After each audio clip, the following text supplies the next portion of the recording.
Ini satu pesan yang penting lagi untuk semua santri, putra putri sama.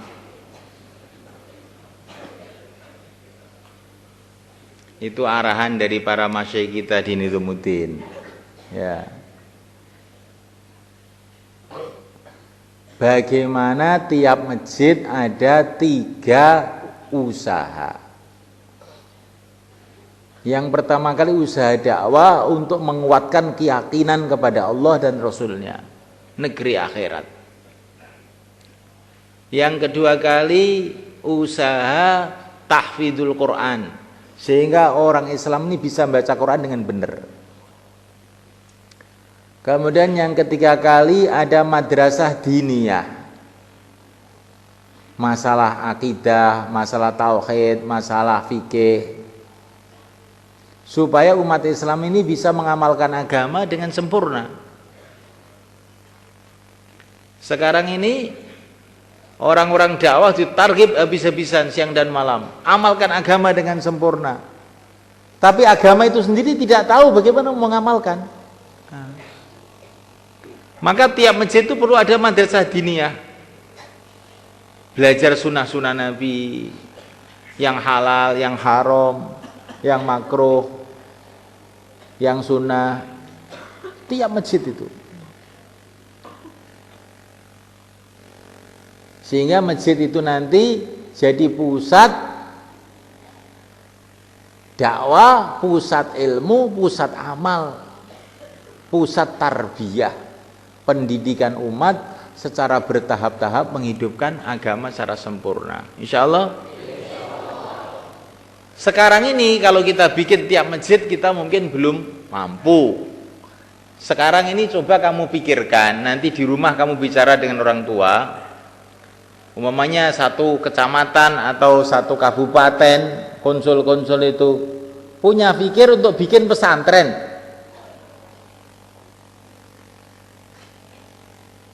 Untuk supaya kita ini bisa mengamalkan agama dan umat ini bisa mengamalkan agama dengan sempurna.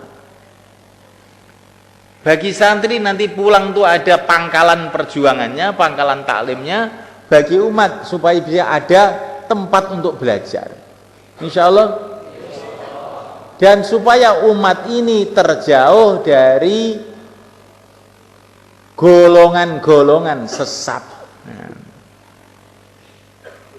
Karena sekarang ini banyak golongan-golongan sesat.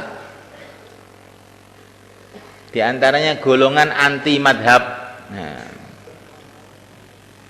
Mau memahami agama langsung Quran hadis, nggak pakai imam, nggak pakai apa. Ini sesat ini. Karena isi Al-Quran, isi hadis itu yang mendata itu para imam. Kalau orang tidak liwat para imam, sesat mesti. Itu seperti orang mau ke Madura, lewat Selat Madura itu nyolot, melompat, akhirnya ndelep di situ. Nah, kalau melalui para imam tuh naik kapal, selamat dia sampai tujuan. Makanya kita mau bikin madrasah melalui keilmuan para imam. Di Indonesia mayoritas orang Syafi'iyah, kita mau bikin madrasah fikih Syafi'i. Akidah jumhur yaitu akidah Asy'ari sifat 20. Ini akidahnya orang ahli sunnah, ini jumhurul ulama ini yang dipakai.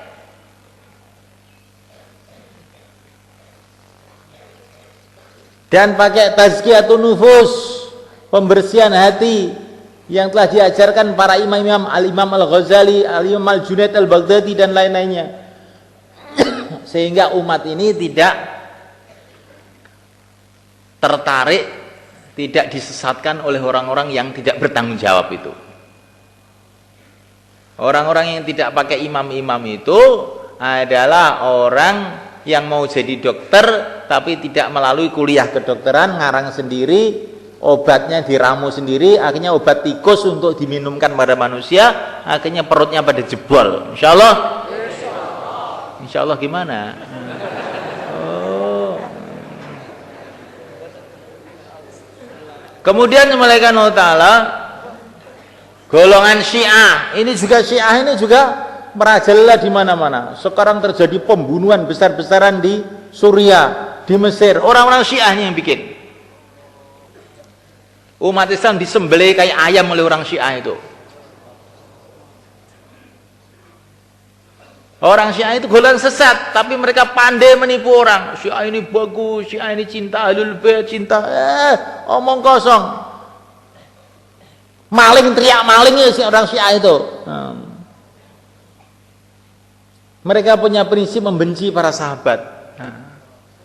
Sedangkan para sahabat itu muridnya Nabi yang pertama. Kalau orang tidak mau sahabat berarti nggak mau Nabi juga, karena agamanya dari para sahabat. Ada juga aliran namanya Ahmadiyah. Ahmadiyah ini punya Nabi sendiri, pusatnya di India sama Pakistan juga ini, di Lahore sana, di kampung namanya Rabwah di Lahore sana di Pakistan. Itu katanya Nabi Isa dulu di sana. Oh, Nabi Isa sampai di Pakistan tuh kelantrak rono. Nabi Isa siapa itu? Wa awainahu ila rabbatin dzati qarari wa ma'in. Nabi Isa dulu ada di Rabbah, maka satu kampung dikasih nama Rabbah, padahal namanya bukan Rabbah. Katanya ini dalam Quran ada. Dalam Quran memang ada, tapi bukan itu. Itu punya Nabi sendiri, namanya Mirza Ghulam Ahmad. Ini juga di mana-mana banyak orang disesatkan ini. Saya pernah keluar di Sulawesi, itu ada itu keluarga Karkon itu jadi Ahmadiyah ini. Di Madiun itu juga ada. Maka supaya umat ini tidak terkena penyakit-penyakit golongan-golongan sesat ini, harus ada madrasah. Madrasah yang kuat, bukan madrasah ala cantol gitu aja, tidak. Madrasah yang jelas akidahnya. Terus ada lagi gerakan jil. Gerakan jil itu apa? Gerakan apa aja ragu. Pokoknya dengan agama ragu, dengan Tuhan ragu, dengan Nabi ragu, dengan Quran ragu. Gerakannya orang ragu, orang bingung. Dan itu yang paling banyak penyebarannya lewat internet. Maka hati-hati dengan internet itu. Pemikiran-pemikiran jil banyak masuk dalam internet itu. Semua orang itu dibikin ragu.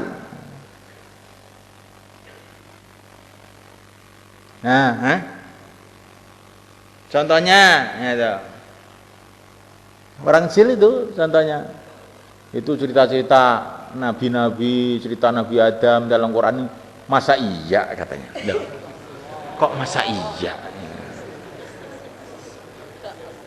Perkara dibawa oleh Nabi, yang Nabi itu sudah dikuatkan oleh Allah dengan jutaan mukjizat dan keistimewaan. Kamu bilang masa iya? Gasmu ya.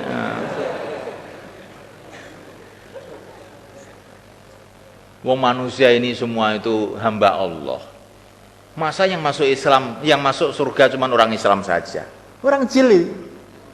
Nah kalau Allah mau menghendaki begitu, yang masuk Islam orang Islam saja, mau apa kamu? Kamu ikut bikin neraka, ikut bikin surga apa?